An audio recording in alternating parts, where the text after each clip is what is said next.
Hello and welcome to another episode of DCU Daily. Of course, we are back to talk about the latest news from the world of DC, DC Studios, the DCU, and basically anything that James Gunn says, we will cover, we will talk about it, we will speculate on what it means, and then, we'll give you our assessment as we always do. So, if you are new, of course, thanks for joining us on the live show today. We have got lots to discuss as always. We are going to get into the big news that is the Creature Commandos got renewed for a second season. Of course, we also have to talk about a bunch more reaction and records, even more records, and then the numbers just keep ticking up for the Superman trailer. Plus, there's more insight into the trailer, more people finding new things, and perhaps correcting certain assumptions we made about certain things and characters in the trailer so far. There's also apparently more than one version of the trailer if you went to see it in the movie theater versus if you saw it online. So I know we kind of covered it before, but let's kind of dive into that a little bit more today and talk about that. And to do that and so much more, as always, with me, I've got John. How are you doing today? Turn on the music. There we go. Guys, how you doing? Today we're here to talk those good sultry tunes. Let's go. How you doing? Sorry, I can't do it. I can't. I'm sorry. I can't keep doing it. It makes me laugh now. Oh, I was just God. like, we could just do this the whole show, but I don't know if that's what the people came here for. I don't think they did, but that's somebody's coming. I don't know who, but somebody liked that enough. Okay. So. All right. Well, that's certainly nobody on this panel. But like with that said, let's start with the Superman trailer. Of course, we've been talking about it all week seemingly. We talked about it all last week. Now there's been a few more details that have been revealed. As you can see in the graphic down below, we're gonna get into a few different things like the runtime. There's some news and potential, people pointing out a certain few things about, who's that robot in the trailer. Is it Calyx? Really? Is it Calyx? Like, there's more trailer records, of course. So that's where we're gonna start. We mentioned the other day. I think we did it on DC Daily. We talked about it on the Osa Curious show. When you look at the viewership for the Superman trailer, it is just in a company that is quite elite, right? I mean, granted, every other trailer in its company in the top 5 is a Marvel trailer, but hey, the MCU is the biggest. Yeah, we got to get there. So... we still those came I'm much later.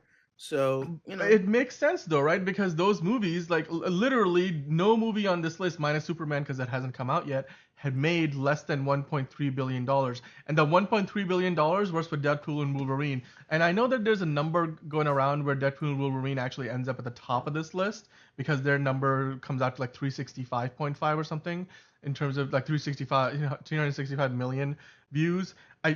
I don't know how that was calculated versus how these numbers are tabulated, but to me, these numbers seem like the accurate one and they're more well sourced. So going off of this list, Spider-Man No Way Home was the highest trailer debut ever. Avengers Endgame, of course, a teaser came in number 2, and then the full trailer came in at number 3.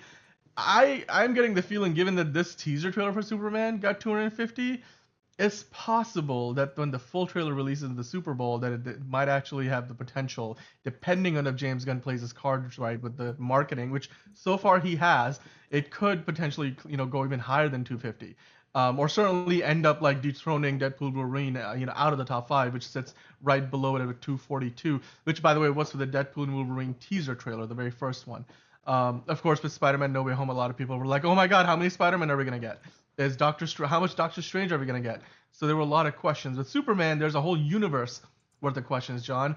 But I just wanted to kind of bring this up again because, again, just graphically showing this, the company that Superman is keeping so far is elite. I mean, regardless of whether you're a Marvel fan or a DC fan, or if you're just a fan of the comic books, it's just fun to see that, they're off to a good start. Speaking of which, Deadpool and Wolverine has now officially got 2 million fewer views on his teaser trailer than Superman. And Superman, the teaser trailer's only been out for a few days at this point when we're doing the show still. So It's impressive. Again, this is on the main account. I think like the Deadpool Wolverine, that number comes from the Marvel Entertainment YouTube account, and then the Superman number comes from the DC account. So that's really the primary places where you find these trailers. Of course, they're available on a bunch of other, Marvel, Disney, Warner Brothers, like Hmm. YouTube channels, and then on X and Threads and blah blah blah blah, Instagram, Facebook. So when they and TikTok, of course, like and any other social media platform. So they count those together to get like the hundreds of millions. But these numbers are from like the primary brand accounts. So it's still impressive again because hey, look, we might act surprised, but quite frankly, I'm like as a DC fan myself, I look at it and I'm like, you know what? This is where Superman belongs. He belongs at the top of the pile. This guy is the OG superhero, John. What do you think? Do you think this success, this early success, is well deserved? Because again, this is not the movie itself. It's just a trailer. It's just a But trailer. I mean, what does it tell you like something about the potential for this movie I more think so than it what we knew tells before? Deadpool and Wolverine to get fucked. I think that's a good thing because Yeah, fuck you of for bringing course. back Hugh Jackman after it was supposed to end with Logan. So I don't care. It's till he's 90. I'm not watching any of them. Logan was the final thing ever from Hugh Jackman as Wolverine, and I will continue to live in that ignorance because ignorance is bliss. But if we're talking about Superman, I think that's awesome. I think there is like something there. um, I don't think. I mean, yeah, you have Snyder fans, but we're not talking about that. We're not talking about Snyder cultists who just want to, hate on things. I think it shows that, like, maybe, just maybe, because there are a lot of hate-filled comments. There's a lot of, you know, a lot of haters, even not Snyder cultists. They're just like, "Oh, I was excited, but now this trailer looks like dog shit." Which, like, fine if you're not excited, but like, I think there is a warrant to how many people still want to see something like this, a Superman movie. I think I hope to be wrong where he's just that iconic and people just want to see that character, even though Superman has been more wonky than Batman in terms of adaptations because I feel like the consistency with Batman, as I mentioned a couple, I don't know when I mentioned it. I mentioned it recently where it was like the consistency of Batman is more than the consistency of Superman because you had Christopher Reeve and then Brandon Routh and then Henry Cavill. Well, you had Michael Keaton, Val Kilmer, George Yeah. Clooney, Christian Bale, Ben Affleck. It was like it felt more flowing. There was more like I mean, there's flow just been more there. iterations. There's been more movies, more iterations of Batman than there have been Superman. Period. Yeah. So So I mean, yeah, and the thing is, but the thing is that, but then the thing is with Superman, Superman has dominated TV. Like you yeah, have you had the Superboy series in the yep, '80s yep, and '90s. You had that. You had you had Adventures like precursor to Reeve. right, You had Reeves hmm before Reeve. Um, so you had that, and then many years later, you had Lois and Clark, right, and then Superboy, then Lois and hmm Clark. I mean, you have the animated series, but let's just focus on live action. And then almost immediately after, you had Smallville. So I think, like, in terms of that, I think that Superman has been very consistent on television because then Smallville, and then 10 years later, we got, Superman and Lois. So I think Superman has been like in terms of the two, I think Superman dominates TV because Adventures of Superman, great show from what I've heard. I've heard Superboy is a pretty good show. I've heard Lois and Clark is a pretty good show. Smallville, ups and downs, but overall a good show. And then Superman and Lois is great. So I think Superman has dominated TV. Well, Batman, man, like you with because and here's the thing with Batman on TV. Yes, you have the iconic Adam West show that like belongs with George Reeves in terms of that. But with Batman being the big cultural phenomenon as it was, um, with Michael Keaton and the fact that we got Michael Keaton recast a bunch of times, I think there was less of a stigma with the iconic nature of Batman You know, I think like there's oh also a speculation that there might have been a rights thing because the no, there was original a rights thing because the Adam West Batman was it was the Batman on TV was Fox. owned by like Fox, so it Right. was like it was a hard thing. But I'm Hmm. just talking about like Batman on TV. It was always kind of awkward. You had Adam West, yes, but Right. then you had like spin-offs, Hmm. like you had Birds of Prey, you had Gotham, you had a lot of stuff where you couldn't Batwoman, you couldn't actually show Batman on TV for the longest time. So there was the stigma of that. So I think, and with Superman, there was the iconic nature of there like of Christopher Reeve. So like I don't think they wanted to fuck with that, especially after he had his accident. So I think there was kind of the stigma there of like Christopher Reeve is too iconic. While Michael Keaton, he's iconic, but if we're talking about big I think it was more the movie itself for Batman Right. than the guy playing him. Because Michael Keaton, he's pretty fucking iconic. I'm not denying that. Like, I don't Well, want to deny that. But I don't think he's Christopher Reeve levels yeah. of as Superman levels of iconic. So I But think there's that as well. I mean, at the end of it all, like the point that I think needs to be made here is that Superman does belong on the big screen, and despite He the fact that does, Warner yes. Brothers, I just want I like a mean, good because we yeah, haven't really gotten a true like iconic Superman since like Chris Reeve. Meanwhile, we've gotten I mean, Michael Keaton, and not a lot of people like Val it Kilmer or depends George on how Clooney. much you liked Man of Steel, right? Like, so Yes, for a lot of I people, like think, they grew but up in with terms Henry of like Cavill, that, so I love like Henry yeah, Cavill was very good, and yeah, he was iconic, but he's not Chris Reeve. It's but in terms of but like with Batman, you've had so many iterations yeah. where they're like, oh, the fuck it, my Christian Bale is like is like Hmm. just as like he's like I would say he's more iconic than Michael Keaton as Batman, but it certainly helps that he's more recent. And Dark Knight is like one of Yeah, the greatest movies ever made. So there's also that as well. yeah. But I feel like, oh, but we also got Ben Affleck. Oh, we also have Robert Pattinson. So like I would It say, is, oh, he's up but there. So yeah, I I feel think like it's there's more loosey yeah. goosey with But Batman. all of that said, I think, well, the Batman I kind of comparisons steered aside, away from the plot, but it's like I'm just, totally. you know, I get it, but I'm just saying, like, the Batman stuff aside, I think it's about time the Superman enters the same conversations as like some of these other really big comic book movies. And I think that's the one area where like the DCEU, unfortunately, that it didn't quite reach the heights that it could have, and but unfortunately for Zack Snyder, Henry Cavill, and all involved, they certainly gave it their best shot until they weren't allowed to by the studio, but. And then of course this ownership changes and whatnot. But hey, we're here with a new iteration of Superman and a new director and a new actor in the role.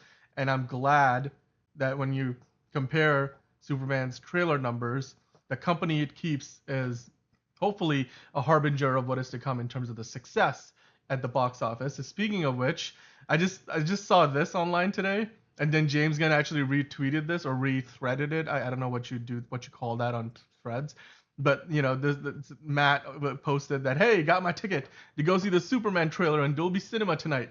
Pretty cool that they're showing Sonic 3 afterwards for free. Like, and then James Gunn of course appreciates that's funny because that I kind of actually went to humor. go So see Sonic 3 tonight because I thought it Mhm. was in front of every showing of Sonic 3, but that wasn't the I mean, Oh, I luckily I uh-oh. saw Sonic 3, so I was happy with Okay. that. Like I wanted to see Sonic 3 again. I saw You it just with had to pay friends. for it. Like you didn't get to see it for free like, Matt got to see Yeah, after the I Superman trailer. gotta go see it in Dolby. I gotta go see Sonic 3 in Dolby and Right. then leave after the trailer. Which It's is all good. here's the It's thing. all good. Sonic 3 People is a did very that good before. here's the thing. Sonic 3 is a Yeah. very good movie. Like I would say go I mean we just did It's a a great thing film. on it. We just did Yes. an Oh So Curious on it. So I would We say did a go whole watch review. it. It's Go great. But watch the make sure to review, see go watch the movie. at the Dolby theater so Yeah. you get that Superman trailer on the big Exactly. screen. I missed my Exactly. chance. I And was late. we're gonna get into it later. There is the version of the trailer you see in the movie theater is a little bit different, very slightly so than the version that you see online, which is just again like a little small way in which James Gunn, gives us a bit of an incentive to go out to a movie theater near you and then check out another movie even if it if even if for you it is for free after you have already gotten the main meal that is a Superman trailer. Now, of course, the trailer and the teaser to the teaser trailer both gave us some insight and hints of the score for the movie. What we got in the teaser trailer was more of a, sort of, I feel like it lined up more with the Hans Zimmer score in terms of just the vocals and like the more heartfelt elements of the, even though it still had very much a John Williams beat, I should say, the original score for Superman from 1978. But then James Gunn mentioned, this is something we have talked about before, but just it's worth bringing up now that the teaser trailer's out and we get the Top Gun Maverick-esque guitar riff version of the John Williams, score mixed in with what John Murphy has done. So James Gunn was saying there's nods to the Williams score, and then also John Murphy created this incredibly beautiful score. It isn't like any of my previous movies, really, in terms of the score is what drives it. So again, saying that, hey, we're not gonna have so many songs as we're gonna have, a lot of score in this. You're gonna hear orchestral music more than you will hear, iconic songs. Even though there will be a few, and we can speculate till we're blue in the face. But it's just fun to see now that we have heard the music in the teaser and the motion poster as well as the actual teaser trailer, that they are very much harkening back to the Christopher Reeve Superman theme, the John Williams score. But at the same time, you can hear some elements of like the Hans Zimmer influence from the Man of Steel, but at the same time it feels just original enough that it's building on what came before, but also hoping to kind of establish a legacy of its own. So I just wanted to kind Mm-hmm. of bring that up again because I just thought it was significant now that we actually have heard some of the sound, the score from the trailer. So this right here, John, I want to get your opinion on because I haven't seen these three images put side by side yet. We have, of course, been, going through the trailer inside out for the last a little while, but you see here the three different looks. And I think the way it's described here is perfect. On the left you've got Clark, and on the right you've got Superman, and in the middle you've got the man in between. And you remember how James Gunn the other day, Liz and I were talking about this, and on the Osakura show, the idea that the way James Gunn describes it is in this movie, if not many people know Superman, aka Clark Kent, truly the man that he truly is. A lot of the people know who Clark Kent is, and a Mm-hmm. lot of people know who Superman is, but not many of them know both sides of him, and you don't really know him until you know both sides of him. So to me, this image right here, this collage, kind of is a very good visual depiction of when you combine the identities of Clark Kent, the two halves essentially, and Superman. In the middle is the person that you really get, and it's really fitting here because that image in the middle comes from a scene where he's sitting next to Pa Kent, right? And then if there's anybody in the world who knows who Superman Clark Kent actually is, who Kal-El is, it's Pa Kent. So, I Mm-hmm. mean, what are your thoughts on this? Just again, and again, that's just the way James Gunn approaches the character and the way he talks about it. It's kind of different from oh, like Superman's the mask and Clark Kent's the real person, or Clark, Clark, like you talk about Batman, right? Like Bruce Wayne is just the mask that he puts on. Batman is who he really is. Like, and then people trying to say the same thing about Superman, and James Gunn was like, hold up, that's not how I look at it. So, like, what are your thoughts on Mm. that? Just the way this is being done. I like I don't mind the triple like look where it's like we get like bumbling Clark Kent and Superman, but we also get like Yeah. the real one behind. I'm Hmm. not a huge fan of that, but again, this is James Gunn's vision, so we can't be like too mad at it.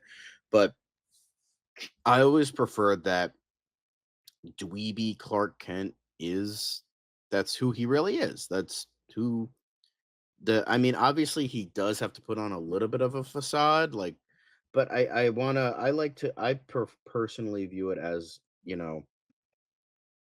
Clark Kent is who he really is, like, not like, oh, too much of a facade. I like the idea of, Superman, like, that's the kind of facade, and then we have, the real Clark Kent. But I think that's like not too bad. Like, I think there is sort of the idea that Clark Kent, for the most part, is the real him, but with like a little bit of a disguise so that people don't see him for what he is. But even then, I think I like It was actually really funny because I saw a picture of just, Clark Kent and Superman, not like, where he's with Paul Kent. And somebody like, I don't know if they tweeted it or threaded it or whatever. I don't know what thing they were on, but somebody was like, but like, why do I find Clark Kent hot but Superman ugly? I'm just like, damn, all right. Um, but yeah, I don't know. I just think that's really funny. I I think this is, a cool sort of view on the character. I don't know if I fully agree with it, but I've liked everything else, so maybe, it's like that meme on the right side of the screen where he's just riding full fire. It's just like, let's see him cook. So I think that's pretty cool with me. That's fine. I will say I don't like the black hair. I don't like it. Like, the more I look at it, the more it looks way too unnatural. Like, at least with Christopher Reeve, like, no matter how he wore it, it was always slicked. So it, like, kinda worked. Here, it's, like, not, and it just looks it looks like he has dyed hair. Like, and I'm like, I don't know about that." But, I mean, like honestly though, like when you look at it, when you see the close-ups, like you could tell it's the same person.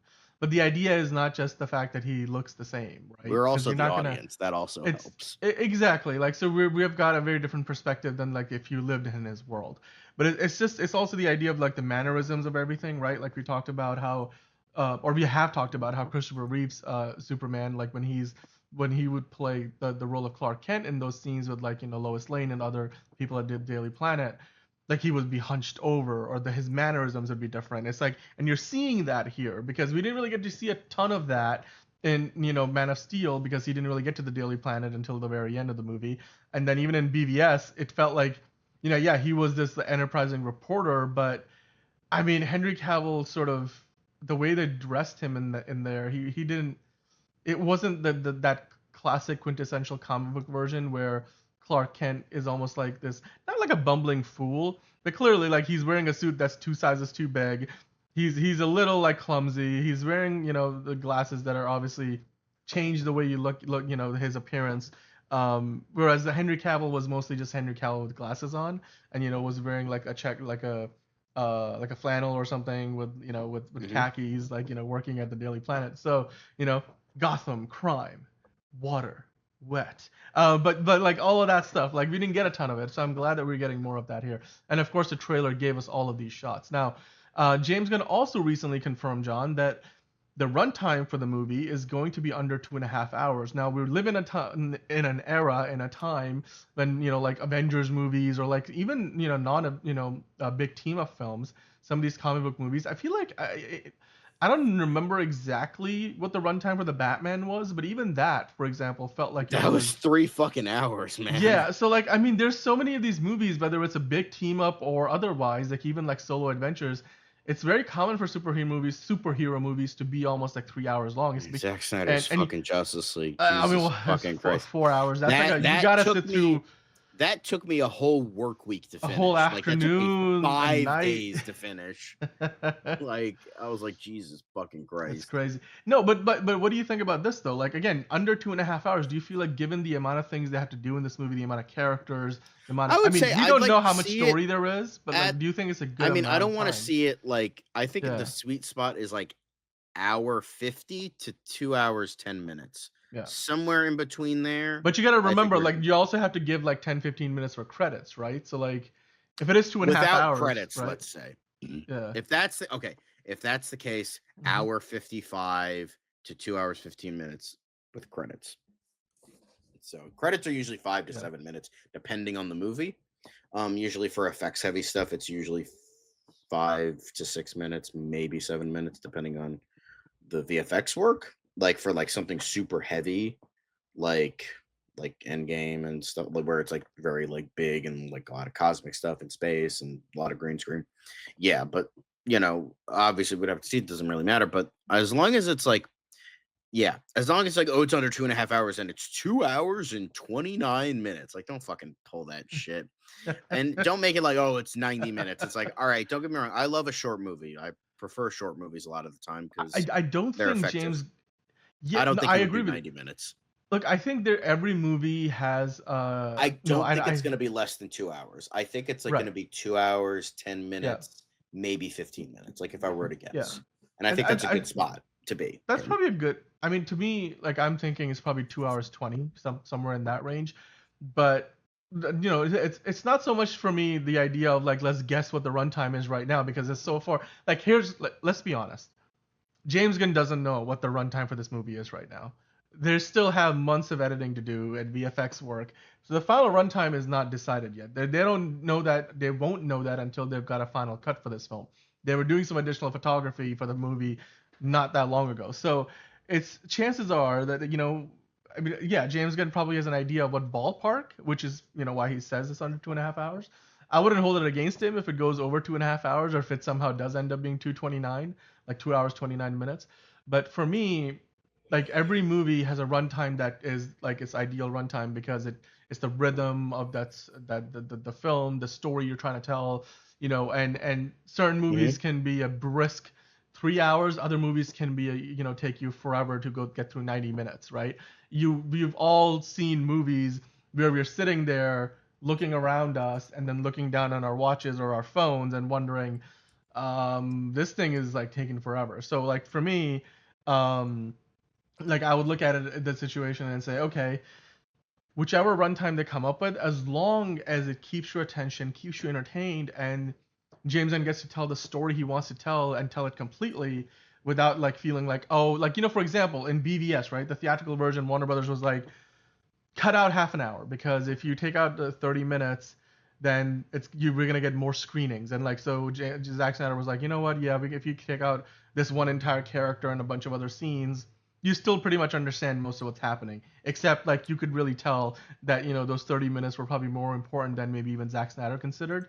Or like maybe if he was given a mandate, then he was like, all right, well, I guess if it came down to it, I'm willing to lose these 30 minutes, and as long as I get to decide that, then at least I can control what gets cut out. So to that end, we have seen examples where arbitrarily cutting down the runtime of a movie can hurt it. So we hopefully, I mean, James Gunn's not gonna have that problem. He's the studio head and the director, but hopefully, like whatever runtime they come up with is the right runtime for the movie that they're making. Now, let's kind of quickly move over to the Calyx part of the conversation, John. A lot of people find looking at the trailer a little more closely and seeing that the robot that we got to see in the teaser trailer had like a bit of a blue cape, which isn't what we see so much from Calyx, who's more of like this golden character. So it seems like it's more of a nod to the Superbots. But I mean, but what do you think? Do you think what we're seeing here is in fact Calyx, or is it more of the Superbots? Like, what is it actually Calyx in the movie, or is it just is it a new take on the character, or is it not? It's a completely different character entirely. I would say it's probably an amalgamation because the look is more like the Superbots, but yeah, I have a feeling that like, oh, they'll go for like the name Calyx because some people, I mean, he has his own Wikipedia page, so that means something, right? Um, and technically, Calyx was in Man of Steel, like he was the you know thing that was explaining he was the bot that was like showing the worlds and all that and how Kryptonians like colonized worlds, all that shit. And the thing that eventually was destroyed by Kal-El because he tried to kill Lois Lane. So there was that as well. But yeah, I feel like it's because the Superbots look kind of, they have the blue thing, they have the capes, they have all that. And that's very, and the design is very All-Star Superman, which you said was a um inspiration. So there's that as well. So I think like the Superbots are like um the main thing because it's like it looks like blue and wearing a cape, all that shit. So, but I have like, oh, let's use Kellix because Kellix is like a established character. So there's that, and well, but I mean, whatever they decide to do, it's like I just like the idea of like the robots, like those retro futuristic robots that are walking around helping Superman. I think that's cool. Um, So yeah, I think not like it hugely matters, but it's definitely cool to see. Yes, and then we have the set photos here of that match. The what was going on with him and Clark Kent. Him and the girl. Ooh, sorry, very tired. And then him with Ultraman, Ulysses, Bizarro, whoever the fuck, Hope, whoever the fuck it is. Um, yeah. It's really cool to see, like, it's just like everything coming together, how different it looks. Like, look at the top, look at his shoes, like gray and red, and then it's more like blue, like with how the filter looks, and makes it look like a real movie, and how all of that looks, and how cinematic that look. I love that look. I love the cinematography. I forget who the cinematographer is, but it looks like he's doing, he came to work doing his job. So I really like that. But yeah, I think that's just really awesome. I Everything, it's all part of the plan, as a not so great man once said. But yeah, yeah. If they just crop out Superman's head, it's like wrong hole. Anyway. Um yeah, and you could definitely see here there's more of like a purpley look to it. Um Now some have suggested that, like, it's actually a super, like, I remember seeing one theories ago it's actually a superpowered Lex Luthor, and I'm like, I don't think that's the case, but I don't know. I just wanted to throw that in there because it's like he has the purple and green suit, like the mech guys in the trailer fighting Mr. Terrific. Um, so yeah, I think that that's really, really cool. Again, how everything is coming together and whatever they decide to do with this character, I think it'll be fine. Sorry. Um, but yeah, I just think that this, you know, um, I will say the suit doesn't look as bad here, but I mean they have this like really, just like really cool cinematic look to it. But Oh, yeah, I'm they sorry, guys. show.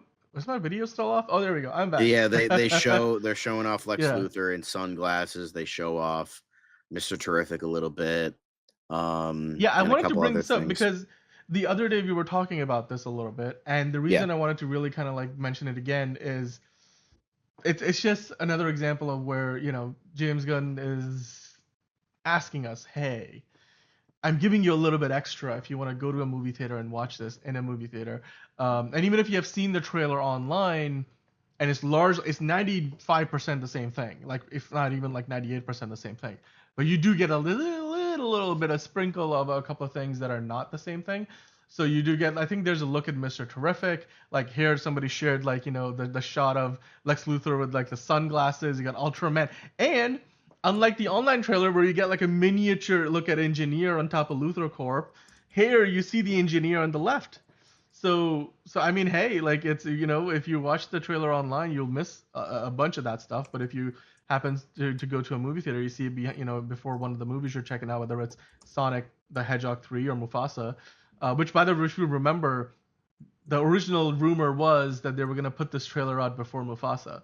So I mean, in some ways, I I guess mean, it they was true do. They after have it all. before Yeah, Mufasa and Sonic, and so Sonic. So I mean, whoever originally had that rumor that they put out there, they weren't entirely wrong. They weren't all that far off the mark. So it's just great to see that again. And then yeah, there's two versions of the trailer. So let us know what other shots you guys saw in the theatrical version that if those of us who haven't, like for example, I haven't gone to a movie theater to see this trailer yet. So even if it does come with a free viewing at Sonic 3, maybe I'll give that a shot in a few days.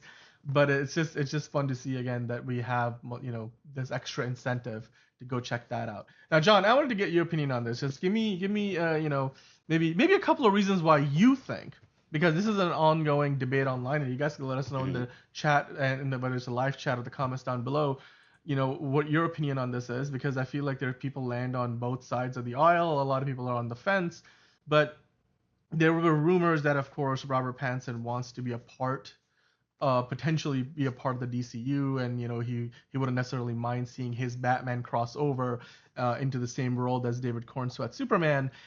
James Gunn is has thought about it. He contemplated it at one point.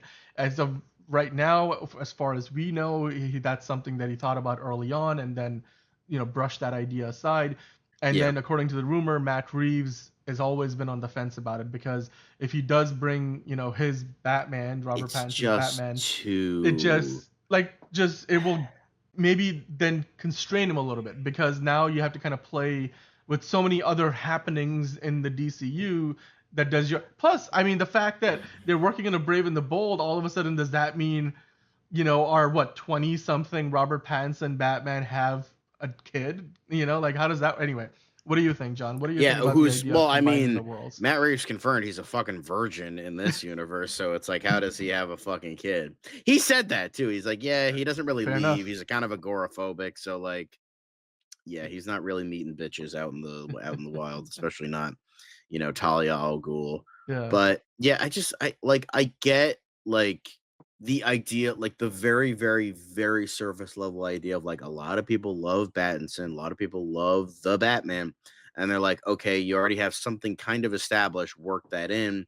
But it's like trying to have like, I don't know, George Clooney be with like Henry Cavill. Like that's like the tone. Like, so ironically switch, because Batman is campy and Superman is serious, which is what never. Well, I mean, I don't mind Batman being campy, just Superman being serious is ick. But like that's like kind of the thing. It's like, oh yeah, it would be like if like Man of Steel came out and they're like, oh, instead of getting a new Batman, why don't they just bring in George Clooney? Ironically, they fucking did. God damn it, that happened. Like, I That did can't even happen. fucking I joke mean, about Ezra that Miller's because it Flash is stuck actually in the George happened. Clooney world. Like, Fuck. it's I just realized. Well, never mind. Fuck me then. Maybe it can work. I don't know. But even that, I wouldn't want it to happen. It's just like it. I just yeah, you know what, it would be like the Christopher Reeve Superman being yeah. with the Nolan It's just, Batman. I Like mean, it just at it the just most, doesn't work. I mean, I remember back in the day when Man of Steel came out, everybody wanted Christian Bale's Batman to show up in the sequel to Man of Steel, right? Because they saw the Wayne satellite and they were gonna be like, bring back Christian Bale. We know he's retired, but maybe even bring in Joseph Gordon-Levitt as a new Batman. Like, but and I actually at the time was like, oh my god, wouldn't that be cool? But like in hindsight, obviously it didn't fit. It wouldn't work, considering especially Zack Snyder wanting the two to battle at some point. I mean, the Batman, and then with the whole warehouse sequence that Ben Affleck's Batman did. Like you could, despite the fact that Christian Bale's Batman, in his movies beat up like 10 people at a time, he wasn't like a killer. He wasn't as brutal. He also wasn't as physically imposing as Ben Affleck's Batman, who was cast to basically be able to physically match up and even Hmm. maybe like dwarf Superman in some ways. Ben Affleck in real life, I believe, is taller than Henry Cavill, or they're at least the same height. So whereas Yeah, Christian the Bale is height. That's what smaller. matters. The height. Well, I'm saying you can still Yeah, I fake know. that. I mean, you can fake it, but I'm just saying in terms of just, do you remember seeing like Ben Affleck when he was in Batman shape? The dude would walk out of like an Orient Julius with like a smoothie in his hand, and it was like a freaking like brick on his shoulders.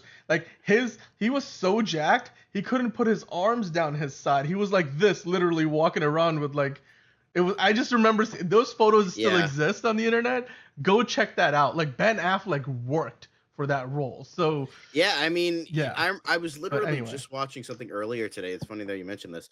I think it was Matt Damon was on like James Corden or something. Yeah, yeah, I know, gross. But he was saying like, yeah, he loves yeah. being Batman. Like his son thinks he's Batman, and Hmm. like he was like, apparently he's on, and then apparently he thinks like the FedEx guy is the Joker. So like Bat Ben Affleck went out and like gave the guy a 20. He's like, "Can I like pretend to fight you because my son thinks you're the Joker and I played Batman?" And dude was probably like, "Yeah, sure." I mean, he sees his $20 million mansion and it's like, "Okay, you can only offer a 20, but sure, whatever." But he's like, "All right," and then so like every day when the FedEx guy comes in, he's like, Hmm. "All right, Joker, yeah, you get at it." It's so much fun. I mean, it just look the physicality part of it, going to the gym. I don't know for 18 hours of your day, and eating the diet that these guys have to do, and Tires, it's roids. I mean, what? it's insane. Yes, that part of it is difficult, but there's obviously, like you said, redeeming qualities. But ultimately, like at its very simplest, you could say that the Batman, that Matt Reeves Batman, the Beck's Batman, just simply the lore, the mythology, and the world that he exists in doesn't line up with the lore, the world of the DCU and Superman, that David Cornstalk Superman. So it would just be very difficult. Then we would end up in the same situation the DCEU was, where Aquaman looked very different in the Zack Snyder Justice League versus the James Wan Aquaman movies. So we don't want to, of course, repeat that. Now, John, since we are coming up at the end of the year, and of course, Superman trailer is like the latest big thing to come out of DC Studios, the teaser trailer, the first of probably several trailers before the movie comes out next year. But 2024 has been very eventful for DC, and we still have Creature Commandos running. They, just got renewed for season 2. We'll talk about that in a little bit. But Mhm. when you look at that, you look at the absolute series of comics, you look at what they're doing with Superman, and you look at what they did with the Penguin. It's been an eventful year for DC. Can you give us a couple of minutes of what you think as a fan of DC, as somebody who really loves DC the brand? I mean, the fact that they went from the logo that we have seen in the DC Comics for the last like 10 years to like the more classic logo from back in the 90s.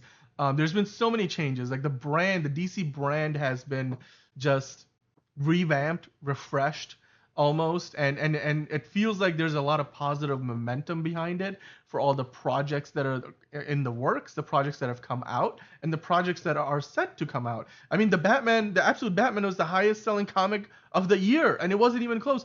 What are your thoughts on just the success, the streak that DC is on now, and how does that bode for everything that is to come next year, including even Peacemaker season 2, and of course Superman? I think it's. I mean, Donovan put it well. To get to the light, we had to get through the darkness. One of the people on the panel. But yeah, Larry Donovan, right down there. Unfortunately, he's an AI artist, but so fuck him. But like, he, put it eloquently. I mean, we're getting we're like, I mean, it does conveniently shoo Joker Folie do under the rug a bit because that was the big failure. But I mean, we did get the Superman trailer, which looks awesome. We got Creature Commandos, which is awesome. Absolute Batman, I've heard it's great. I have no interest, but if you like it, great. And best selling numbers talk. Then we also had the Penguin, which is great. And then Batman Cape Crusader, I didn't care for it, but a lot of people seem to like it. And Kite Man, hell yeah, a lot of people seem to like that too. I liked it. So there was that as well. So it was nice to see DC kind of cooking again. I'm gonna reserve judgment. I mean, we got like one project, like, oh, we got Joker and we got the Batman and some DCEU movies, like we got Shazam here, Aquaman there, that were like, okay, cool. We got like some winners here and there. But like now it's like we got like four goaded things across all platforms. You got a movie, well, it's a trailer, but still prepping for a movie. We have a TV show, we have an animated thing, and then we have comics. So it's like I feel like we're covering all bases, so that's pretty cool. And I really like that. So yeah, I think it's really nice to see um DC cooking again. I mean, it's hard because like being a DC fan is like just like getting beaten like a boxer just getting beaten, and like once in a while there's a timeout. It's like, okay, we get beat on for like 5 minutes straight, but then there's like a grace period of like, okay, the clock ran out, and this is the grace period. I feel like just as a DC fan, I expect shit, and I expect bad things to happen because it's just eh I don't know. I can't be too happy with certain results, but I don't know. I just it's just like the life of a DC fan has always been one of tragedy. So I'm happy that it's getting a win, but I'm like, I don't fully believe it just yet. We gotta wait until we really reach that point. But I'm still happy. Um, I'm still happy that we're getting some good stuff. Even if I don't like every single solitary thing that has come out this year, or I like things that other people did not like, I think that's awesome. And you know, I think being a DC fan is pretty good right now, just for now. I would agree with you 1000%. But of all of those things, what is your highlight of, like, if you had to pick one thing to put at the top of the mountain of DC's achievements this year? Was it the fact that Absolute Batman was the highest selling comic book of the year? The fact that The Penguin was probably one of, if not the best TV show of the year, and is gonna probably be in all the Emmy nominations and everything next year? Or was it the Superman teaser trailer that literally just became one of the highest viewed trailers for any movie in the top five of any, the biggest trailer launches of all time? Or Creature Commandos, which just got renewed for a second season. A show that's Hmm. already shown us a bunch of characters that we know we're gonna get in live action, including in Peacemaker season 2. Which of these, or even maybe it wasn't any of these four. Maybe for you, Joker Folie à Deux was the highlight of the year. What was your favorite moment of the year from DC? Joker Folie do. No, I'm just kidding. Um, I mean, it could but be like there's nothing wrong with that. I'm just saying, like, if it was, like, you don't have to hide it. Just you can embrace it. I don't know. It was It was probably the. DC. I don't know. I really liked the trailer, Superman trailer, and I really liked the Penguin. I think those were the best things. It was nice to see. Like, it's just like, I can't. Like, comics are pretty much dead, so it's not like. So it's like it's just kind of like a waste of, not a waste of ink, but like just like, it's like, okay, cool. This thing does really well, but that's not going to be like the future of this brand or anything like that. Because like I feel like comics are probably gonna be dead in the next 5 years. So it's like, I mean, I hope not. I mean, I don't know. It's like at first I was like, oh, it's an institution. It's like, but with how many like 99% of comics that come out today are fucking garbo. Like I remember I was reading something like Harley Quinn's farting spectacular or some shit like that. And like it's a Well, comic and it's like I mean, about like it's like fart jokes with Harley Quinn. I'm like, and this is why, and you wonder why comics are shit nowadays. there's It's like, always gonna be stuff like that, but I mean, there's a reason why Absolute Batman outsold every other comic. Basically, I think if I remember looking at the numbers correctly, it outsold like the next two comic books on the list combined almost. Like it wasn't close.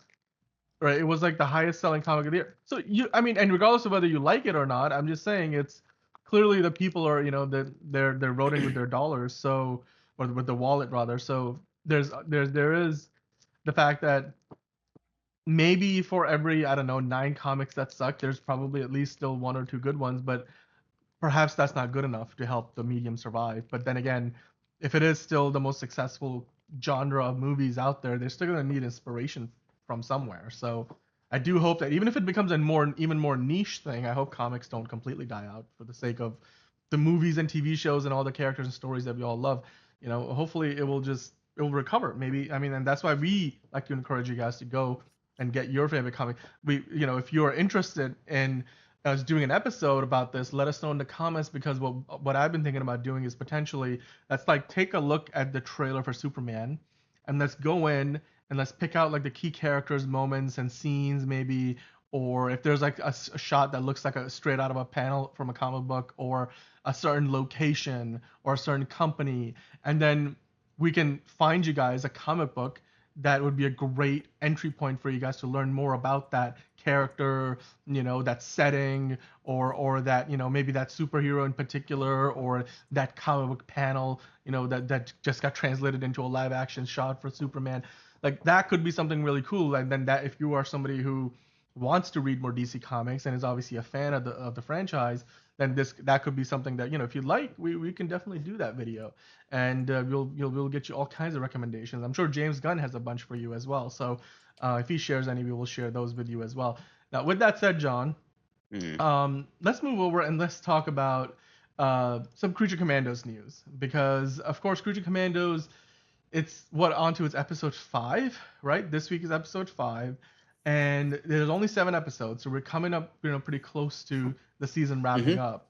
And already a lot has happened. There's been episodes that have made us laugh, cry, and I don't know, like just want more. Every time we review an episode, you were like, can we just please get more? And like it's always like, the people in the chat, you guys like always catch it now. It's a pattern.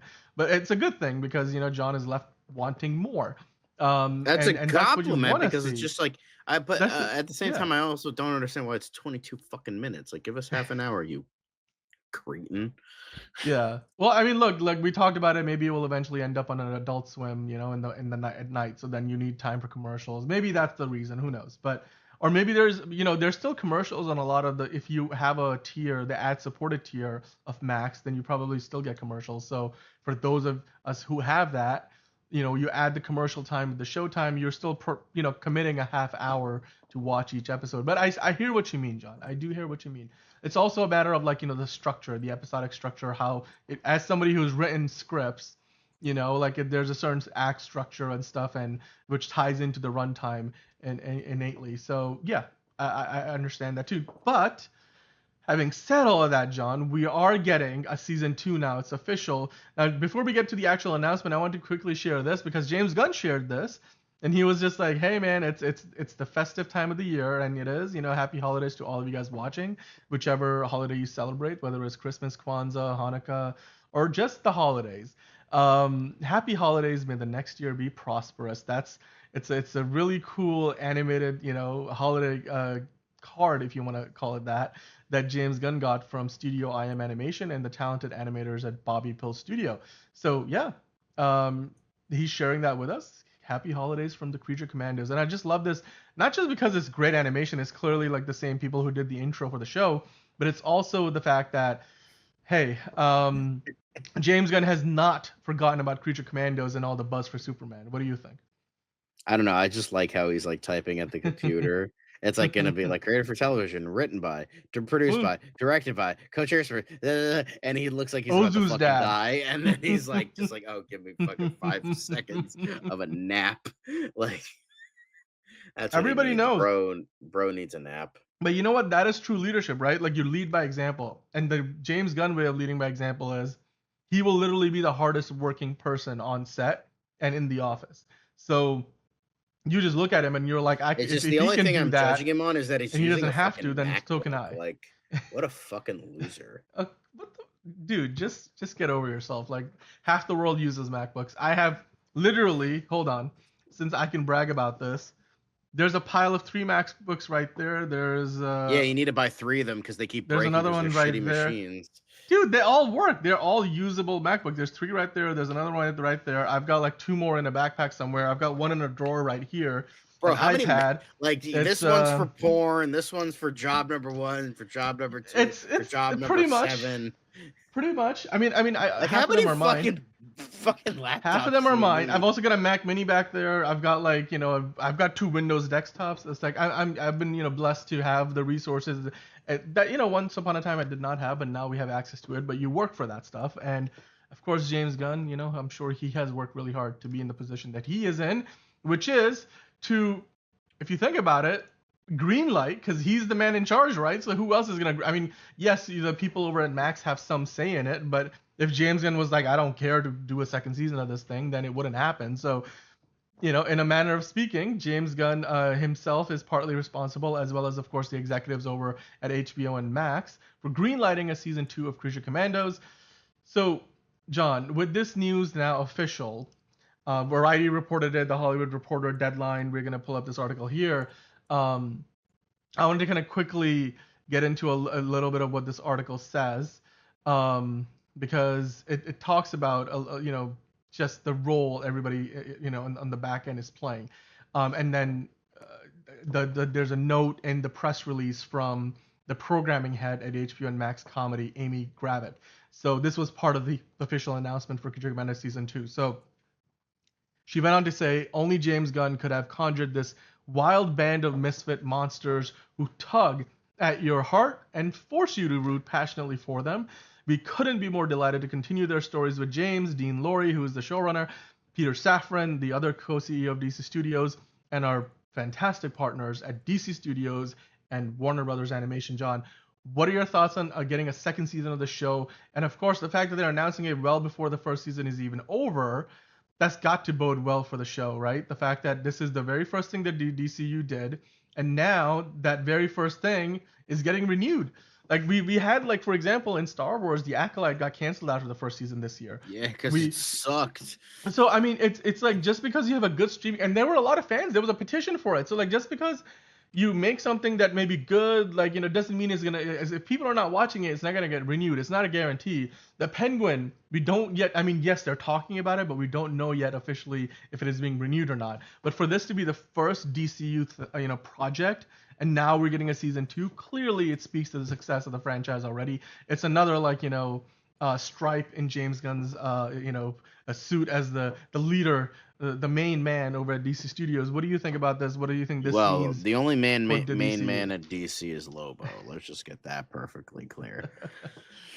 Fair enough. But I don't know. This is pretty awesome news. I just think I hope they double down on all the stuff that makes it good. Give us fucking longer episodes, you fucking asshole. And I hope we get some other characters, some other creature commando characters, like something that's more along the lines of Frankenstein and the creature commandos, like maybe Dr. Medua or something like that. Um, or maybe like classic monsters like the Invisible Man and maybe more of like a werewolf character. I know Weasel kind of fits that, but it's just I'd like to see characters from the comics get some, get some love that's It's like more, not that's like yeah. less likely than just weird characters, Well, I Um mean, given that it's James Gunn, he's gonna bring in, like he said, you wanted monsters, where you're getting even more. So I'm sure we're gonna get more of them. oh yeah. But I wanted to ask you a question, because in the graphic here at the lower third that we have, it says in parentheses, some of our favorite creatures will be back for season two, and that has to do with the fact that so far not every creature has survived season one, and with basically three more episodes to go when we are doing the show, at least. This week is episode 5, then you have 6 and 7, with the finale, as James Gunn says, airing on January 9th of 2025 on Max. So with three more episodes to go, with already one character biting the dust, and seemingly they all get into all kinds of life-threatening adventures each and every week. And given that James Gunn also said this kind of is similar to the Suicide Squad in many ways, of course, Amanda Waller running the show, Yeah. do you feel like there's some characters that we have so far seen, fallen in love with, or perhaps grown to hate in the first season of Creature Commandos, who will not make it to the second season? And if so, who do you think those will be? And then maybe we just continue on to tell us if there's a couple of characters that you might want to see replace those who lose in season one for the next season. Um yeah, I think I would, as I said, I would like to see more like kind of what the not the original team, because the original team is very different from this team, but like there's like they bring in like classic monster characters. Even though I think they've strayed too far away from that, it would be cool if they like we got that back. Like maybe Rick Flag Senior isn't the main guy, but Matthew Shreve, who is the captain of the team, like when the team was first introduced, like have him be like the main guy. Like maybe like Frank Grillo as Rick Flag Sr. is kind of fucked off. He needs to go kill Peacemaker because he killed his son. And so like, okay, we got to bring someone new. And it's this time it's um Matthew Shreve. I guess that's the main guy. But it would be cool if they like brought in like Dr. Well, I mean she's known as Dr. Medusa, Dr. Rhodes, like a Medusa character. She's also known as Dr. Medua, I think. Like Okay. I don't know. I've seen like different versions, like her name, but whatever. But like Warren Griffith is like a werewolf. You have the Bog Man, who's like the Gill Man. You have Aten, who's like a mummy. You have Vincent Velcro slash Velcoro, depending on the team name, who's like a vampire. Like it would be really cool if they brought like maybe instead of like Velcoro, who's like a lesser known, you bring in I Vampire, Andrew Bennett, who's like a kind of a niche DC character, but more famous than Vincent Vilcoro. Like bring him in there, like have like like it would be awesome to have like a vampiric character. Because they've gone through like so many like different like iterations. Like they originally it was like kind of like Easy Company, but with monsters was the Mhm. original team. Mhm. Um, and then they kind of just did like a then the second iteration was more like kind of like just a militaristic group, like a black ops group. And then they did Agents of Shade, which was like Shade was like kind of like a supernatural Argus. And so I think that would be cool. Like maybe it kind of becomes less and less like just another Suicide Squad from Amanda Waller, and maybe Frankenstein actually develops as a character, and then like Liz said, like, oh, maybe they'll tolerate him and the bride will tolerate their or each other's existence, and then they can go make Shade, and then they can like do all these other like really fun. Then they can like build this team from the ground up, and like anything like that. So I think that that would be really cool. I think that that would be something to do, like something to look forward to. Because I just feel like I don't know. I still am like stuck on the idea of like, oh, it's just Suicide Squad again. When it's like you could do so much more with this than just having another Suicide Squad. Just like get away from like the Suicide Squad aspect. Because I mean that's not like totally out there. Like for instance, like Adventures of Superman, the black and white seasons feel very different from the color seasons, Right. or how like Superboy and Lois and Clark season one was very different. Like Superboy season one had a different actor, and then they got Gerard Christopher who came in for the next three seasons. And then like Lois and Clark season one, there was like the characters felt very different. And then the next three seasons they like redid everything and it was kind of a soft reboot in a way. I just think like doing something like that, like maybe as the seasons go by, if we get more than two seasons, it just kind of goes on and just becomes its own thing rather than just another Amanda Waller project. And then you know, I would just like to see that more than just Suicide Squad again. But Yeah. even if they continue with the Suicide Squad vibe, I would just like to see characters like that, like Yeah. really go into like the fucking weird ass aspects of like the DCU, like they're doing here, and like go even weirder, like bring in Andrew Bennett, bring in like Doctor Medusa, bring in who's another like weird character, like maybe like I don't know, fucking maybe bring in Swamp Thing. He's introduced here before his live action movie. That would be kind of cool. That would be nice. Um, and then or like bring in like some weird Justice League Dark characters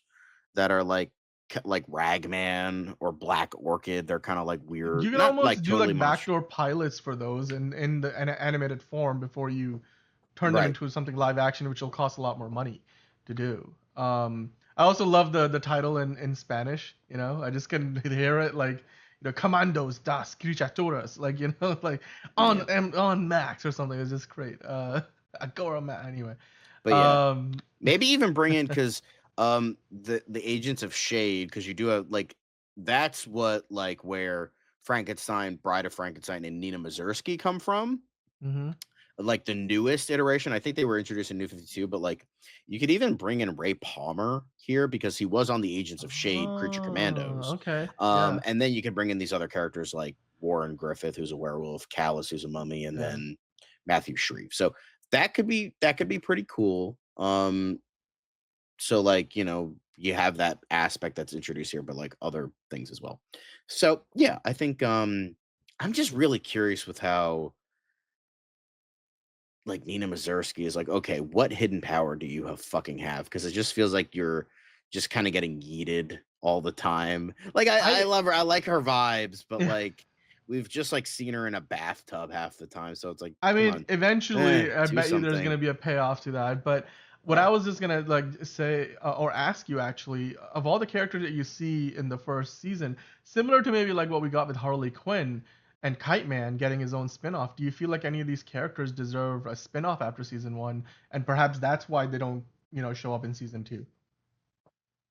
Um I could see like Frankenstein getting one. Okay. Like I could see Frankenstein and the Bride like What settling about their like Dr. differences. Phosphorus maybe? I can't see him getting one. You I don't could think so? see he's more of a team character than Then again, like you would have said that he's a about Batman Peacemaker villain. Like too, until James Gunn decided to do a show around. I'm just saying, like, you don't think that would be um a what's so funny out of all the characters here, the one that would make the most sense is GI Robot, but he's dead. So that? Well, I mean, maybe so they'll put him back maybe together they'll again. reassemble him. I don't They'll know, but like reassemble him. Yeah, I just feel like yeah. GI Robot is a character that's can work like as because like you could just like send him into like militaristic zones with like other soldiers Yeah. and like get like a bunch of soldier characters that like Very modern timely too. get We live in a world of drones and get like androids. Yeah. Steve Trevor, maybe Mm-hmm. Steve Trevor, like maybe they do the modern New 52 thing where it's like Mm-hmm. Wonder Woman it wasn't during a world war, it was during like, or maybe it's like his descendant, I don't know, Right. but get You know like who Steve who Trevor, who he's gonna eventually possess, so that then they can have and then she can relations. rape him and then it'll be so fun again. But but then you also have like, as I said, Matthew Shreve, and then like any other like militaristic characters. I can't think of any off I the top wouldn't of my mind head. seeing, even if it's some like another period piece. I mean, I'm also interested in seeing which of these characters outside of Or Rick yeah, Flag it's a Sr. prequel. Like they could do other Easy Yeah, Company missions with GI exactly. Robot. That, or I'm just also interested in seeing outside of Rick Flag Sr. with Frank Grillo, who we already know has 2 live-action projects coming up with super appearances in Superman and Peacemaker season 2. I'd love to see which of these other characters are the first to make a jump to live action. We know Weasel was already in live action with the Suicide Squad, so that doesn't necessarily count. But maybe like a Nina Mazursky kind of a maybe solo series. Maybe you really put some kind of writer in a corner and say, hey man, you want to work in a Weasel TV series, like a standalone, whether it's animated or live action?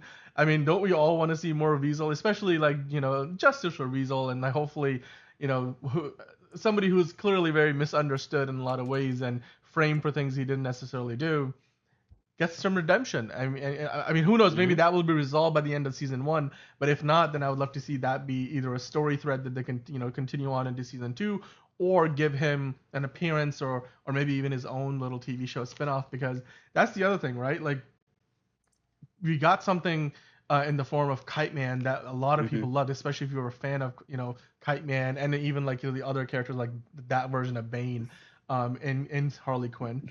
But it's clearly possible. James Gunn has done it before. He took Peacemaker, who died in the Suicide Squad, but apparently didn't because he wasn't quite dead yet. So he got his own show, and now John Cena's coming back for a second season. So we have also seen the Weasel come across from the Suicide Squad, which we thought he was dead too in that movie, but apparently not. So I wouldn't be surprised to see if James Gunn spins off one of these or multiple of these characters into their own show. But the fact that they're making a second season, I'd imagine they wouldn't want to start with a completely different team unless we hear otherwise. But it would probably make more sense to at least have a few of these characters stick around. With that in mind, I just love the meme. The internet is doing its thing. With the new Creature Commandos, the second season officially announced, somebody decided to put this meme together, which I think is long overdue, John. Let the Hmm. man cook. Let James cook. Let him cook because he's clearly cooking up something delicious, and we all want more of it. What are your thoughts? And again, so far, the leadership of James Gunn, the man, from all accounts, from anybody who was on set for in the summer, like, and got to visit the Superman set, they were all like, look, man, James Gunn told us himself that he was stressed the f out because he's got, when you think about it, a lot of pressure on his shoulders. A lot of responsibility, a huge universe where James Gunn said himself to a lot of those journalists that, hey, look, we're making Superman now, and we have all these other things planned, and obviously a lot of them are going into production, so it's a little bit, at the time maybe he wasn't as sure, but now, I mean, more things have progressed into production, pre-production, and more things have been greenlit. But the sentiment still probably holds true that if, for example, Superman fails, then that will not bode well for certainly a Superman sequel, but also potentially some of the other projects they've got in the pipeline.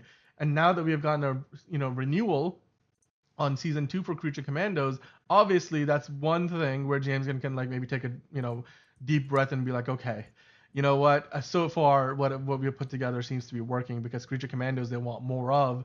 And if, given that the same, he himself, of course, worked on Superman, even more closely, he directed Superman, whereas I think he only wrote Creature Commandos. He wasn't the showrunner. It's got to, like, for him, at least from his perspective, be a good sign that, what he's doing, the fans are connecting with, as well as, of course, the leadership at Warner Brothers and DC Studio, and not even just DC Studios, but of course at HBO and Max, who gave the green light. What do you think about this? Again, just maybe, James gonna, like, he can kind of relax a little bit this holiday season and enjoy I the hope festive so. time, He needs a nap. because He he's been needs the cooking. biggest nap. But maybe this is it's time to, like, put the lid on and let the stew sort of, like, stew for a little bit on its own, let it cook. Let the people maybe get a taste of it, a little more of it, before he goes back in the kitchen and makes some more of, his secret sauce that he's so far sprinkled all across Creature Commandos and the Superman trailer. What are your thoughts on, again, just what has been an incredibly busy, James Gunn has said himself, just it's probably the busiest 2 years of his life, and he's looking to hopefully slow down a little bit in the next year before he Yeah. jumps into another project that he's directing. What are your thoughts on, again, a fantastic year for James Gunn? And DC, of course. Bro needs a nap. He needs a nap. He needs a drink. He needs to go to the doctor. I'm worried about his heart and his mind. Like, bro is like 3 seconds away from having a stroke. So, like, I think that's what I think he I hope needs. not. Oh my God. I think Extra I sleep. just, he needs all the things. He needs all the wellness. So, like, get that, my guy. I think you need to. I think you need. I need. You just need to. He needs a nap. He needs a nap and a beer and just sleep the rest of 2024 off. I think Yeah. that's, I agree with you 100%. And you know what? Creature Commandos season 2 is going to be here before we know it, because um they took what, like a year to make the first season, right? I know that they announced it back when they did the whole slate announcement, and of course it's released now. And when did it start coming out? Was it December 5th, was it, that it started airing, right? And yeah. on Max. So when you look at the turnaround time, I mean, James Gunn did say that he had written parts of it, and the development and the pitch for it was something that came before he got the job as, the co-CEO of DC Studios. So you could say that maybe season 2 there might be a bigger gap, because they're sort of starting from scratch after they're finished season 1. But then again, the fact that they're giving it a green light might mean that there was already work happening behind the scenes on a season 2. And they got it to a point where they were like, okay, the first season is successful, you've got a few ideas for season 2, why don't we start executing on those ideas? So I personally, if I were to look ahead and look at the timeline as to where this lands, I would imagine the earliest we're getting season 2 is probably 2026. What do you think, John? Or do you think they can turn this around for a late 2025 release? I think we're getting. I mean, it's entirely possible 2025 could work. I think 2026 would make more sense, because Yeah. even though you already have like 3 projects coming out then. But like, 2 TV shows and 2 movies, right? That was the goal. Yeah, I mean, the fact that they so might I get think there that that would work. I quickly, think, like, he would you want to know? give it enough time, so I think 2 Yeah. years would be the best course Yeah. of action. Yeah, I think Yeah. that would work. And it's very possible, like, nobody says that it has to come out in December, right? It's possible that they work on it, like, between now and all of next year, and then we hear that, okay, in 2026, before Supergirl comes out, like, let's say in April of that year or May of that year, we get season 2 of Creature Commandos, then we get Supergirl Moment of Tomorrow, then we get Lanterns, and then maybe Clayface. Isn't Clayface 2026? The Clayface Yeah, comes out like late 2026. So that would be quite the packed year. And then, you're sort of alternating between TV show, movie, including an animated TV show, live action TV show, and then, of course, 2 feature films, one of which has got a very moderate budget with Clayface, which is meant to be, at least rumored to be, around $40 million. Whereas Supergirl, we know, is going to be more like along the lines of Superman, like $150 million, like the true big blockbuster treatment that the Woman of Tomorrow deserves. So yeah, I mean, if they can do that, that'd be great. Just amazing to me that we have progressed so far. It seems like we went from almost 0 to 100, because for the longest time we were like, what is going on? And now all of a sudden it's like we can't stop getting news of new projects, and we're starting to figure out, like, maybe that whole 2 TV show, 2 movies thing, which we were like, maybe they won't rev up to that until 2028. it seems like they might be there in 2026 because not only do they Yeah. have 4 potential DCU projects now slated for 2026. Again, the Creature Commandos we're speculating about, but the timeline would match up. Yeah. But you I got to mean, remember, as long as Matt Reeves can keep on schedule with his stuff, the Batman Part 2 is also 2026, and potentially a Bex TV show could come out that same year too. So like season 2 of the Penguin, which they're also having conversations about. So it might be a very busy year with as many as 3 TV shows and movies for the DC brand at large, whether it's the Elseworlds or as well as, of course, the DCU. I mean, does that worry you, or is that just more like a positive sign? uh, I think that works. Yeah, I think that's fine. It's yeah, I think whatever, you know, needs to happen, and I think I'm sorry, I was kind of Trying to lose the plot, disassociating. man. I'm But starting to lose the plot a little bit. I'm sorry, I'm so it's tired. all good. It's all good. But Well, we're all I'll say is I think they do get to the point where we get 6 projects in that one year. As long as they can keep the quality high, yeah, I think exactly. we'll be good. Like as that's the key here. At the end of the day, what we don't want to have happen is we get a terrible season 2 of Creature Commandos. It's a big drop off from season 1, and then we get something really good in the Batman 2 because Matt Reeves took 5 years to work on a script, but then the Penguin season is a big drop off from the first season, which is probably going to win several Emmys. So we want to get consistency. We want to get quality. And then James Gunn, of course, says quality is paramount. They're not going to greenlight anything until the script is ready. So hopefully that philosophy will continue to apply to everything, including Future Commando Season 2. So, of course, let us know in the comments, guys, what you think about that. Are you excited to see another season of Future Commandos, or did you think that one season is enough? Let us know in the comments. And, of course, as always, hit the like button, hit subscribe if you haven't already. If you're new to the channel, and once you have subscribed, then hit the notification bell because we are live 5 days a week. DCU Daily. We also do an Also Curious show where we talk about all the latest movies. We review the films. We do the movie news. And of course, we talk about not only DC but also Marvel news. So we'll be back tomorrow, the day after, and I'm sure the week after and the month after, and hopefully for years to come. And we'd love to have you here with us. So be sure to join us for another episode of DCU Daily tomorrow. It's a festive season. We hope you're celebrating the holidays. And we are here with you. So we sure hope that you can come back and join us for the next episode, John, on DCU Daily.